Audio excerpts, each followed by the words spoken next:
आज हम बात करेंगे सडन हियरिंग लॉस, मतलब एकदम से पेशेंट की सुनाई का लॉस हो जाना।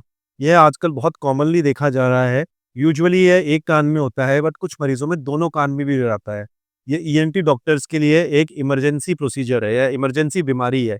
इमरजेंसी मीन्स कि जिसका इमीडिएट तौर पे पेशेंट को दिखाना होता है और इमीडिएट तौर पे उसका इलाज कराना बहुत ज़रूरी होता है। इसके बहुत सारे कॉमन कारण होते हैं, जैसे कई बार वैक्स का फूल जाना या फिर नाक कान की नली का बंद हो जाना। बट एक बहुत ही असामान्य इसका कारण भी पाया गया है कि एकदम से कान की नसों को सूख जाना। जैसे कई बार कुछ दवाई लेने के बाद ऐसा हो सकता है, कई बार वायरल इन्फेक्शन के बाद ऐसा हो सकता है, और कई कॉमन कॉज़ जैसे कान के तीसरे हिस्से में ट्यूमर होना भी इसके कारण हो सकते हैं।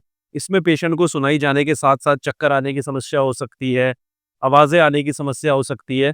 ऐसी किसी भी मरीज़ को दिक्कत आए, immediately as soon as possible अपने आस-पास वाले ईएनटी स्पेशलिस्ट को दिखाएँ।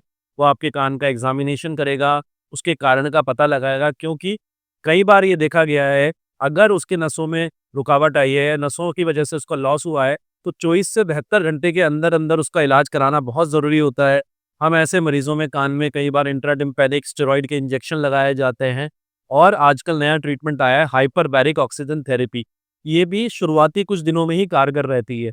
तो यदि अगर किसी मरीज़ को सडन हियरिंग लॉस होता है या सडन सुनाई में कमी आती है, तो अपना इलाज तुरंत से तुरंत प्रभाव से कराएँ, नहीं तो ये परमानेंट लॉस की तरफ जा सकता है। धन्यवाद।